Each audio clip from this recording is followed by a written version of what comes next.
कोई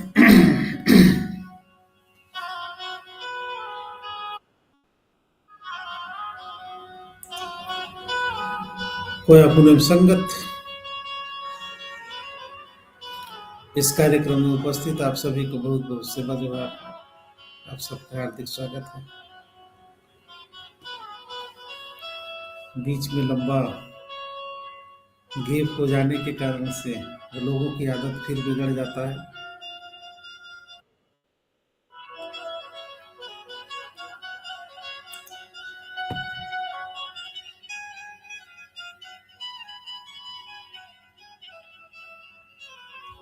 साथियों, जैसा कि आप सबको ज्ञात है कि यह संगत कार्यक्रम प्रकृति के रहस्यों, प्रकृति के दर्शन, हमारे पूर्वजों द्वारा स्थापित व्यवस्था, उनकी संस्कृति पर आधारित है। हमारे शंभू शेख के वंश सर्री पारी गोपाल लिंगो जी के मुंजोर दर्शन और गण व्यवस्था पर आधारित यह कार्यक्रम, जिसका नाम कोया पुनिम संगत है। कोया मतलब प्रकृति, पुनिम मतलब सत्य का मार्ग, और संगत मतलब संगति करना।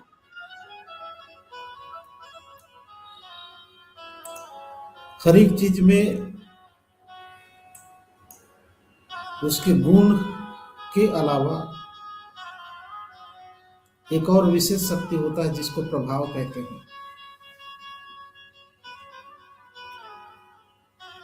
सूर्य में जैसे प्रकाश, उसका ताप, उसका गुण है, किंतु वो दूर तक पहुंच करके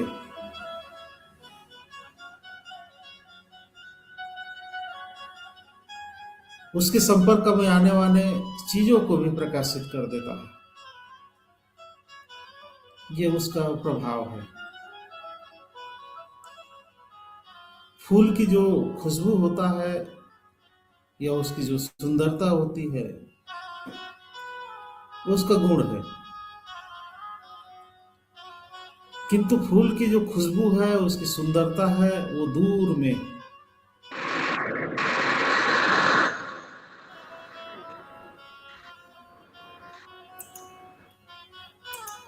किसी दूर तक पहुंच करके दूर के लोगों को प्रभावित कर देता है। ये उस फूल का प्रभाव है। उसी प्रकार से हर एक चीजों का अदृश्य प्रभाव होता है।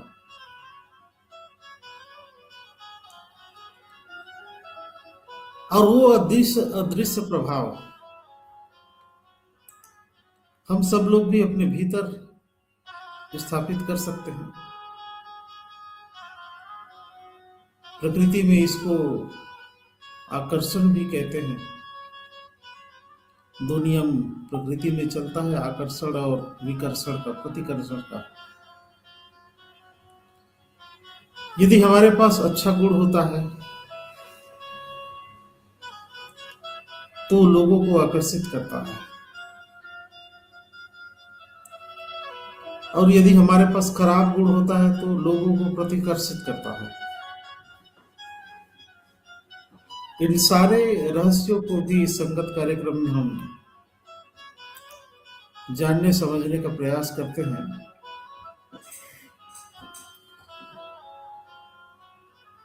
हमारे भीतर और हमारे चारों तरफ आसपास में हमेशा एक प्रभाव का आवरण बना रहता है प्रत्येक व्यक्ति के चारों तरफ। जिस प्रकार से दिए के चारों तरफ रोशनी होता है, उसी प्रकार से व्यक्ति के चारों तरफ भी एक अदृश्य प्रभाव, एक अदृश्य शक्ति हमेशा कुदरत ने, प्रकृति ने उसको दे रखा है।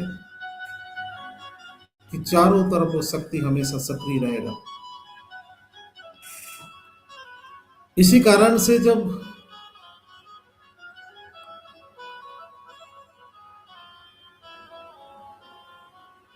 हम पर कोई विपत्ति आने वाला होता है तो उस प्रभाव के शक्ति से वो हमारे सेंसर को शरीर में हमारे बहुत से सूक्ष्म सेंसर लगे होते हैं, समझिए, जिसको नेचुरल इंटेलिजेंट कह सकते हैं। वो हमेशा बना रहता है हर एक व्यक्ति के पास। यदि हम सजग रूप से उन चीजों को ऑब्जर्वेशन करें, अपने भीतर की शक्ति और अपने चारों तरफ की शक्तियों का यदि चेतन रूप में या सजग रूप में उसको आभास करने लग जाए, तो जिस प्रकार से प्रधानमंत्री और राष्ट्रपति या मुख्यमंत्री के चारों तरफ सुरक्षा गार्ड मौजूद होते हैं, उसी प्रकार से वो प्राकृतिक शक्तियां हमारे चारों तरफ एक सुरक्षा कवच, सुरक्षा गार्ड की तरह हमेशा सक्रिय हो सकते हैं।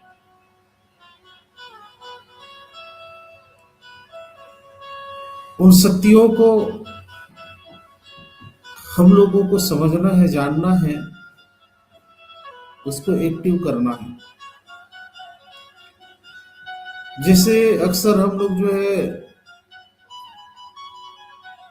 पुरखा शक्ति की बात करते हैं, पूर्वजों की शक्ति की बात करते हैं, तो पूर्वजों की शक्ति, पुरखा शक्ति, तो वो सीधा सीधा हमारे डीएनए के माध्यम से, हमारे डीएनए में, हमारे खून में, हमारे कोशिकाओं में पीढ़ी दर पीढ़ी उतर करके चला आता है। इसके अलावा उनका जो ज्ञान है, उनकी जो क्षमता है, वो भी हमारे भीतर पीढ़ी दर पीढ़ी चला आता है।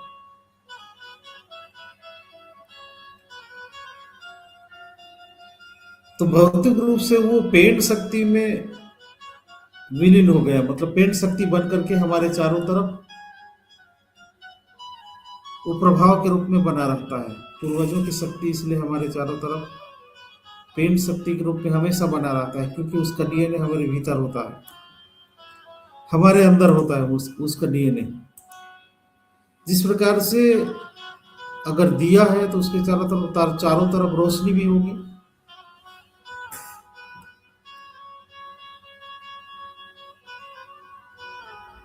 ठीक उसी प्रकार से वो दिए हमारे भीतर है, इसलिए उसका रोशनी हमारे चारों तरफ होगा। इसलिए पुरखा शक्ति का प्रभाव हमेशा हमारे चारों तरफ बना रहता है, हमारे भीतर और हमारे बाहर बना रहता है, जिसका हमको एहसास न होने के कारण से हम उन शक्तियों का सदुपयोग नहीं कर पाते।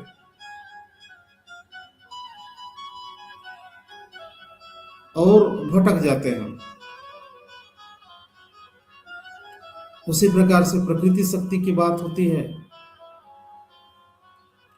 तो प्रकृति में जो इन संसार के समस्त जीव जंतुओं को जो पावर देता है, शक्ति देता है, उसको संचालित करता है, वो सारे शक्तियां भी हमारे सीधा टच में होते हैं, हमारे चारों तरफ उसका भी कवच होता है।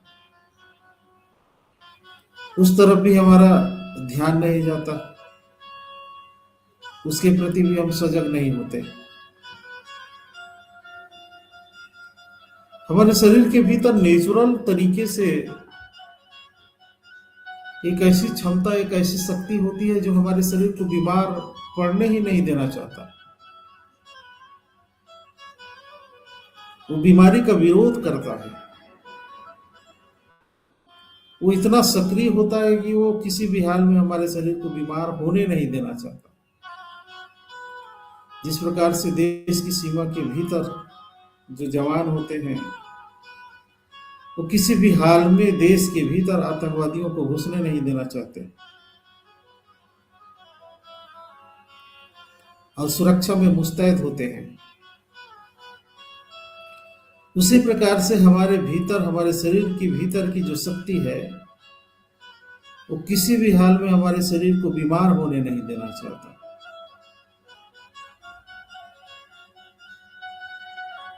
किंतु हमारी उसमें ध्यान न होने के कारण से, हमारी लापरवाही के कारण से, हमारे गलत खान पान रहन सहन के कारण से हमारा शरीर जबरन बीमार पड़ जाता है। विरोध करने के बावजूद भी हमारा शरीर उस बीमारी को रोक नहीं पाता है, हम पड़ जाते हैं।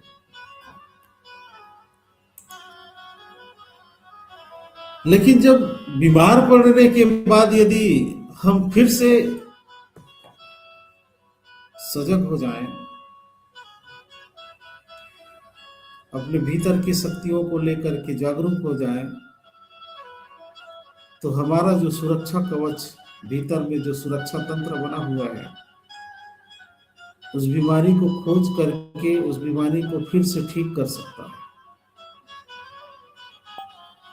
हड्डियों को जोड़ने के लिए किसी दवा की जरूरत नहीं पड़ती, हमारा शरीर ऑटोमेटिक हड्डी को जोड़ता है।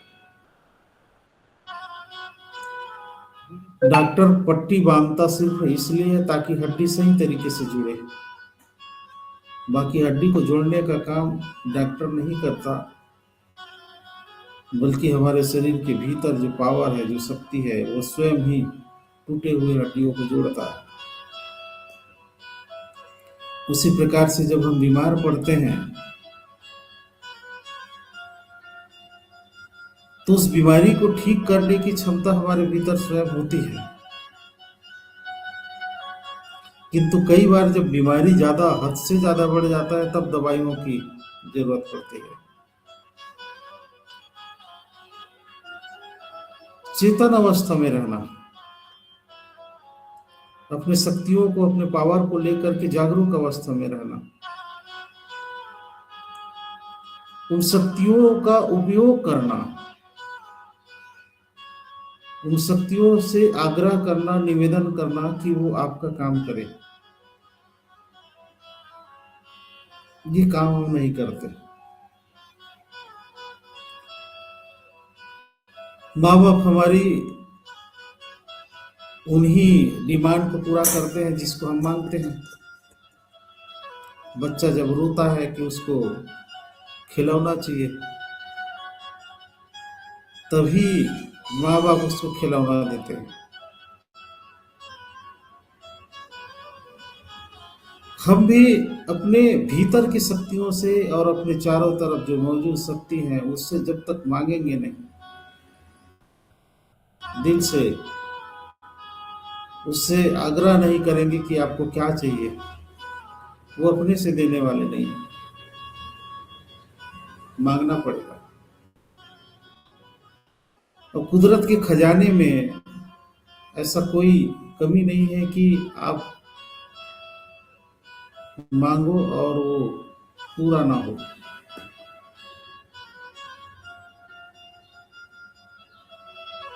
वो पूरा होता है, लेकिन मांग के हिसाब से समय लग सकता है। पूरा होने वाला चीज तुरंत पूरा होता है, और जिसको साल भर में पूरा होने वाला चीज साल भर में पूरा होगा, और 3-4 पीढ़ी में पूरा होने वाला चीज 3-4 पीढ़ी में पूरा होगा। कुदरत ने, प्रकृति ने ऐसा कोई शॉर्टकट नहीं बनाया हुआ है कि हम जैसा सोचे वैसा तुरंत हो जाए। सबके लिए उन्होंने नियम बना करके रखा हुआ है। यदि धान को, फसल को फल देना है तो कितने महीना में फल देगा? 3 महीना में बीज लगना है तो 3 महीने में धान का फसल तैयार होगा, ये 4 महीने में तैयार होगा तो 4 ही महीने में होगा। हमारे मांग करने से वो तुरंत जो है आधे घंटे में धान जो है चमत्कारिक तरीके से पौधा बन करके तैयार नहीं हो सकता। लेकिन यदि हम चाहें कि वो तुरंत आधे घंटे में धान का फसल तैयार हो जाए, यदि ऐसा चाहते हैं, तो इस चाहत को कई पीढ़ियों तक जिंदा रखना पड़ेगा।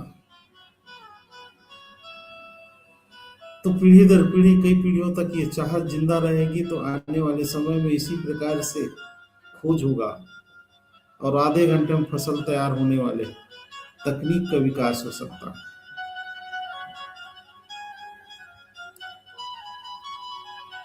तो प्रकृति, ये कुदरत बड़ा रहस्यमय चीज है, और हमारा शरीर, हमारा जीवन भी बड़ा रहस्यमय चीज है। हम दूसरों के रहस्य को जानने के लिए पढ़ाई करते हैं, समझने का प्रयास करते हैं दुनिया को, लेकिन खुद के भीतर के रहस्य को, अपने खुद के शक्तियों को कभी जानने का, कभी समझने का प्रयास करते नहीं, जिसके कारण से हम कमजोर होते हैं, जिसके कारण से हम बीमार होते हैं, जिसके कारण से हम दुखी होते हैं, जिसके कारण से हम पीड़ित होते हैं।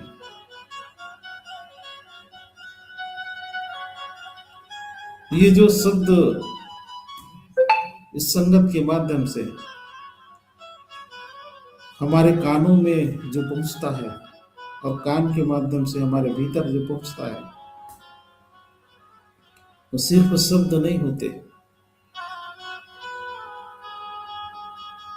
इसमें प्रकृति का और शब्दों का प्रभाव होता है, जो आपके भीतर जा करके भीतर की शक्तियों को केंद्रित करता है, उसको फोकस करता है, उसको एक्टिवेट करता है, और भीतर की जो उथल पुथल है, भीतर की जो नकारात्मक प्रतिक्रियाएं हो रही हैं, उसको ठीक करता है। ये मानसिक, बौद्धिक और शारीरिक इंजीनियरिंग है, ऐसा कर सकते हैं इस शब्दों के पीछे। इसलिए संगत में एक एक शब्दों के प्रभावों का बड़ा महत्व है। हमारे शंभू शेख ने मूल शरीर का सिद्धांत दिया, जीवन में सुख, शांति और समृद्धि को प्राप्त कैसे किया जाए। उसके बाद जब पारिक लिंगो जी आए, तो बिखरे हुए समाज को संगठित करने के लिए, एक करने के लिए, समाज को अनुशासित करने के लिए व्यवस्था का निर्माण किया गया, जिसको गण व्यवस्था कहते हैं। तो उन्होंने गण व्यवस्था को विभिन्न चरणों में रिपेयर किया, मजबूत किया। परिवार के लेवल पर कुल गण व्यवस्था, गांव के लेवल पर नार गण व्यवस्था, और गढ़ के लेवल पर गढ़ की व्यवस्था, कोर्ट की व्यवस्था, संयुक्त भू गणवाना लेवल की सारे व्यवस्थाओं को उन्होंने पुनर्निर्धारित करके संगठित किया, जिसके कारण से हमारी सभ्यता उन्नत अवस्था में पहुंचा, सिंधु घाटी की सभ्यता आदि अवस्थाओं तक पहुंचा था। किंतु बाद में फिर से बाहरी आक्रमण होने के कारण से, बाहरी लोगों घुसपैठ होने के कारण से हमारी व्यवस्था टूट करके बिखर गया, और आज हम फिर से हमारे प्राकृतिक संसाधनों पर जो अधिकार, नेचुरल जो अधिकार था, वो सब किसी का रिकॉर्डेड कागजों में अधिकार बन गया। मेरा जंगल, मेरा जमीन, ऐसा होते होते उद्योगपतियों के बाजारों तक हमारी गुलामी, हमारी समस्याएं पहुंच गई, और आज हम आर्थिक रूप से, सामाजिक रूप से, बौद्धिक रूप से, मानसिक रूप से गुलाम होने के कगार पर पहुंच गए। बीमारियां बढ़ रही है, भूमिगत पानी खत्म हो रहे हैं, पीने लायक जल कहीं बच नहीं रहा है, प्रदूषित हो रहा है, श्वास लेने के लिए ऑक्सीजन नहीं मिलेगा भविष्य में, पेड़ पौधे कट रहे हैं, जंगल कट रहे हैं, गांव के किसान खेती करना बंद कर देगा और बंद कर रहा है, लोग गांव को छोड़ करके शहरों में पलायन कर रहे हैं। ऐसी स्थिति में हमारा जो ये कोई अपने उत्तरार्ध है, इसका जो अंतिम भाग है, व्यवस्था का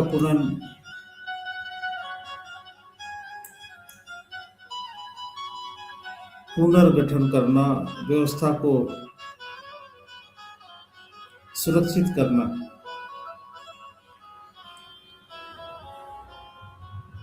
व्यवस्था का पुनर्निर्माण करना,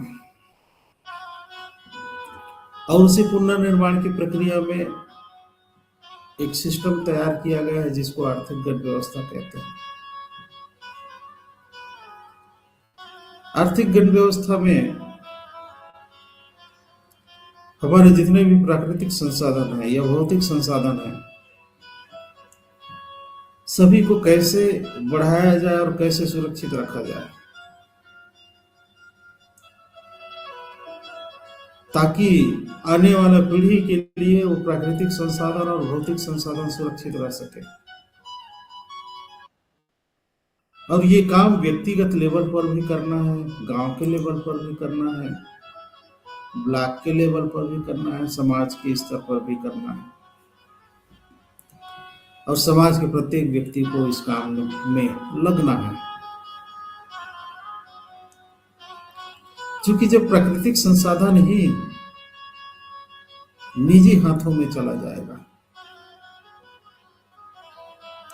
और जितने भी भौतिक संसाधन है वो भी बाजार की वस्तु बन जाएगा। जब लोग श्वास लेने के लिए जब ऑक्सीजन खरीदना शुरू कर देंगे, पीने के लिए पानी खरीदेंगे, हर चीज जब वो खरीद करके उपयोग करेगा, तो इस दुनिया का सबसे विकृत और सबसे बेकार रूप सामने आएगा। ऐसी दुनिया का निर्माण हो जाएगा जिसमें लोग अपने जिंदा रहने के लिए भी पैसों की जरूरत पड़ेगी, श्वास लेने के लिए भी उसको बाजार से खरीदना पड़ेगा श्वास। तो ये कितना बेकार का जो है समस्या हमारे विचार है।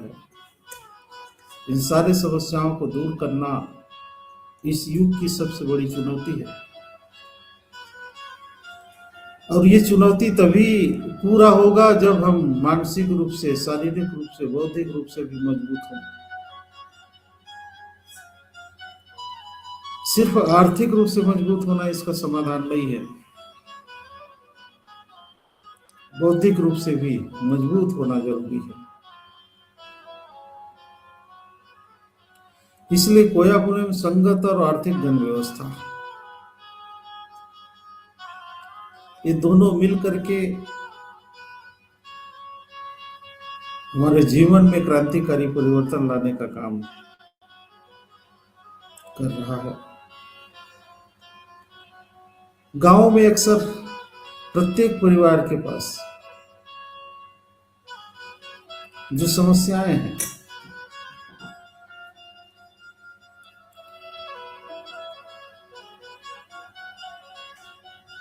मुख्य रूप से अर्थव्यवस्था की समस्या है। व्यक्तिगत लेवल पर गांव में अक्सर या शहरों में भी,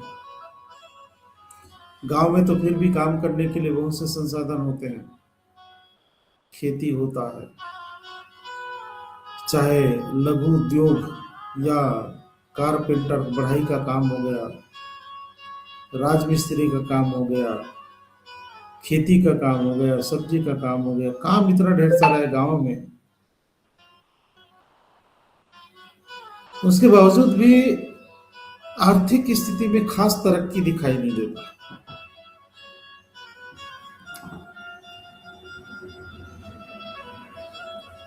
क्योंकि सही तरीके से न करने से आर्थिक स्थिति में तरक्की दिखेगा नहीं, क्योंकि सब लोग इस बात पर फोकस होते हैं कि शारीरिक रूप से कितना मेहनत करना है। अक्सर गांव में जो काम करने वाला व्यक्ति है वो अपने परिवार के, अपने खेत, अपने घर के कामों तक ही सीमित रह जाता है। सुबह जब उठता है तो शाम हो जाता है उसको काम करते करते। कभी खेत का काम करेगा तो कभी घर की साफ सफाई का काम, कभी घर के रिपेयर का काम, तो कभी, लेकिन उन कामों में आर्थिक वैल्यू नहीं होता। अगर देखा जाए तो 8 घंटा यदि घर के काम कर रहे हैं तो उस काम का आर्थिक मूल्य निकालना पड़ेगा। जब तक व्यक्ति अपने कार्य का आर्थिक मूल्य नहीं निकालेगा,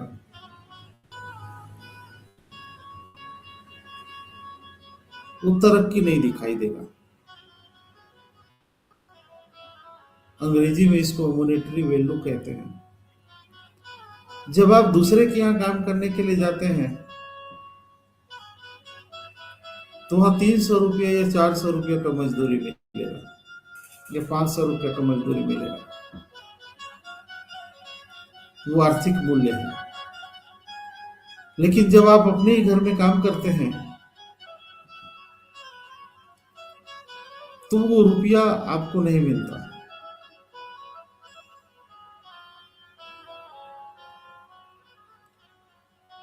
और जो रुपया नहीं मिलता उसी काम में दिन भर इंगेज रहते हैं। तो इसको सही तरीके से प्रबंधन गांव के लोगों को सिखाना पड़ेगा कि घर के काम को सुबेरे शाम या सप्ताह में 2 दिन या 1 दिन निपटाना है। सुबह घर का काम कर लिए, शाम का काम कर लिए, या सप्ताह में 1 दिन जो है घर के जो पेंडिंग काम है उसको पूरा कर लेना है। उसके बाद बाकी 6 दिन ऐसे काम करना है जिस पर आर्थिक मूल्य बनता है। आर्थिक मूल्य बनता है, खेती करने से भी आर्थिक मूल्य बनेगा। अब पूरी तरह से कैलकुलेटेड तरीके से हमको करना पड़ेगा। यदि 3 महीने का खेती है या 4 महीना का खेती है तो हमको आकलन निकालना पड़ेगा कि 4 महीने खेती में हम कितने लोग उसमें काम करेंगे, और एक एक व्यक्ति का कितने रुपये का उसमें आर्थिक मूल्य लग रहा है। और जब फसल तैयार हो जाएगा तो उसमें जो लागत लगा है उसको काटने के बाद कितना रुपए का प्रॉफिट जाएगा। जब तक हम ये प्रॉफिट का कैलकुलेशन नहीं करेंगे और अपने स्वयं के श्रम का आर्थिक मूल्य नहीं निकालेंगे, तब तक तरक्की दिखेगा नहीं। इसको ऐसे समझिए कि यदि आप अपने घर में काम करते हैं,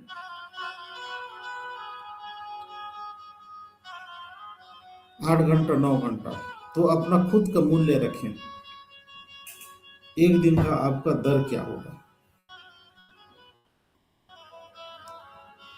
आपका मॉनेटरी वैल्यू 400 रुपये की है, 500 रुपये की है, कि 600 रुपये की, 1000 रुपये की? खुद का मूल्य का निर्धारण करना जरूरी है।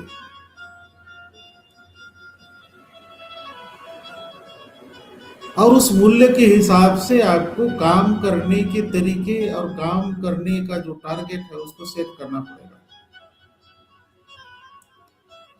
ताकि परिवार में आर्थिक रूप से समृद्धि आए। नहीं तो वही काम करते रहेंगे 24 घंटा, साल भर किए, दूसरा साल भी किए, तीसरा साल भी किए, तरक्की के नाम पर क्या हुआ, उस घर का डेवलपमेंट के नाम पर क्या हुआ, ज्यादा ज्यादा आपने खटिया की जगह पर पलंग बनवा लिए और गोदड़ी की जगह पर जो है, गोदड़ी की जगह पर आपने रजाई और गद्दा खरीद लिया। कच्चे मिट्टी के घर की जगह पर पक्की मिट्टी का निर्माण हो गया। साइकिल की जगह पर मोटरसाइकिल आ गया। इतना ही तरक्की, इतना तरक्की से काम नहीं चलेगा।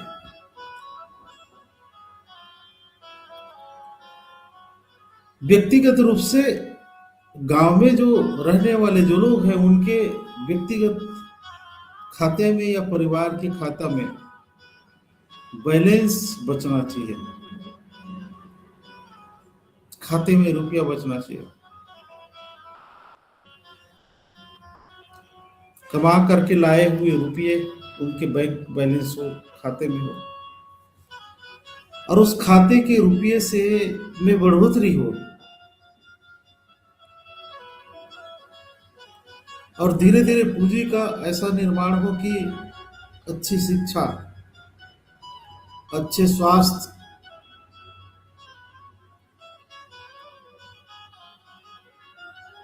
और अच्छे खान पान, अच्छे रहन सहन में उसको लगाया जा सके। तो ये आर्थिक जागरूकता की कमी सभी तरफ है, चाहे गांव में रहने वाले लोग हैं या फिर शहर में रहने वाले नौकरी करने वाले लोग हो, चाहे कोई भी हो। आर्थिक जागरूकता जीरो के बराबर है। अब एक कर्मचारी व्यक्ति कहाँ मिस्टेक करता है, यदि उनका सैलरी मिलता है 50,000 रुपया, लेकिन आखिरी में उनका बैलेंस बचता है जीरो, इसका मतलब जो 50,000 रुपये क्या है, खर्चे हैं, उनका आखिरी में बचत जीरो है, इसका मतलब प्रॉफिट जीरो है। बिना प्रॉफिट का नौकरी जिसको कह सकते हैं, जो वेतन है वो वर्किंग कैपिटल के रूप में हो गया, प्रॉफिट तो फिर जीरो हो गया। अपने आप को सरवाइव करने के लिए हम जितना खर्चा कर देते हैं तो प्रॉफिट मनी नहीं कहलाता है, वर्किंग कैपिटल कहलाता है, समझिए। जैसे कोई दुकान खोलता है और यदि वो 1 लाख का दुकान खोला है तो 1 लाख रुपये से वो बार बार सामान भरता है, और उसको बेचने के बाद जो अतिरिक्त जो पैसा बचता है उसका प्रॉफिट कहलाता है। तो कर्मचारी यदि 50,000 वेतन पाता है या 30,000 40,000 वेतन पाता है और सारे खर्चे करने के बाद वो बचता नहीं है, तो वो नॉन प्रॉफिट में है, प्रॉफिट में नहीं है, फिर वो घाटे का नौकरी है। फिर उसी प्रकार से हर तरफ जो है आर्थिक विकृतियां हैं, आर्थिक प्रबंधन की कमी है, आर्थिक जागरूकता की कमी है। दरअसल बात अमीर बनना या समृद्ध बनना ये वित्तीय प्रबंधन का मामला है। आर्थिक जागरूकता, आर्थिक प्रबंधन का मामला है। पैसा चारों तरफ बिखरा हुआ है, फैला हुआ है, उसको आकर्षित करने के लिए सही जीवन प्रबंधन चाहिए, और वो सही जीवन प्रबंधन और सही जन जागरूकता, सही तरीके से हमारे लोग आर्थिक रूप से समृद्ध बने, ताकि बाजारवाद के गुलाम, उद्योगपतियों के गुलाम होने से हम लोग बच सकें। इसलिए आर्थिक गण व्यवस्था इन सारे विषयों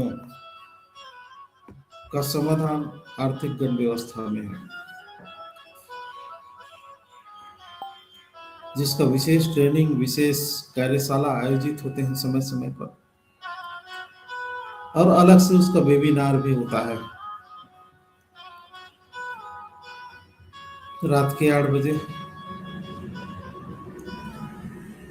समाज के प्रत्येक व्यक्ति को आर्थिक गण व्यवस्था में जुड़ना है, उसका ट्रेनिंग लेना है,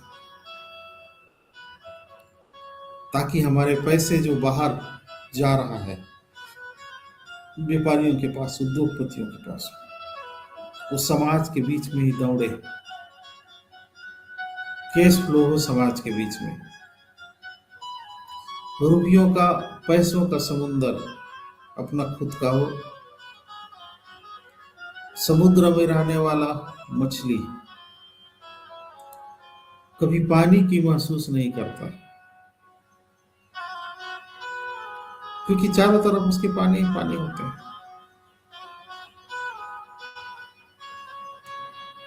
लेकिन जो दूसरों के बाल्टी में पलने वाला जो मछली है, दूसरे के गमले में पलने वाला जो मछली है, उसको डर सताते रहता है कि कभी पानी खत्म हो गया तो मेरा जीवन कैसा होगा।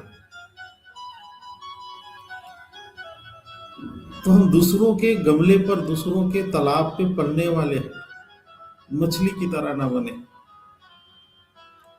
बल्कि अपना खुद का आर्थिक समुंदर होना चाहिए, जहां पैसों की, रुपयों की, संसाधनों की कमी ना हो।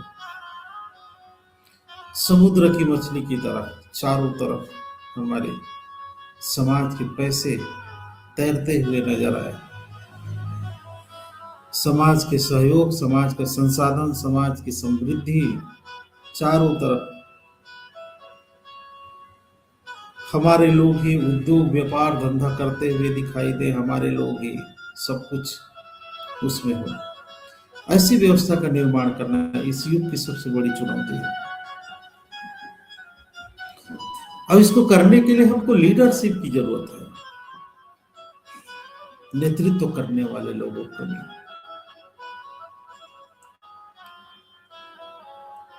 तो लीडरशिप, नेतृत्व करने वाला कहां से पैदा होंगे? समाज से ही पैदा होंगे, समाज में ही खोजना पड़ेगा, समाज से ही तैयार करना पड़ेगा, खुद को भी तैयारी करना पड़ेगा। हर एक व्यक्ति इसका लीडर, इसका नेतृत्व करता बने। चलिए आज की योग और तंद्रा की तरफ आगे बढ़ते हैं।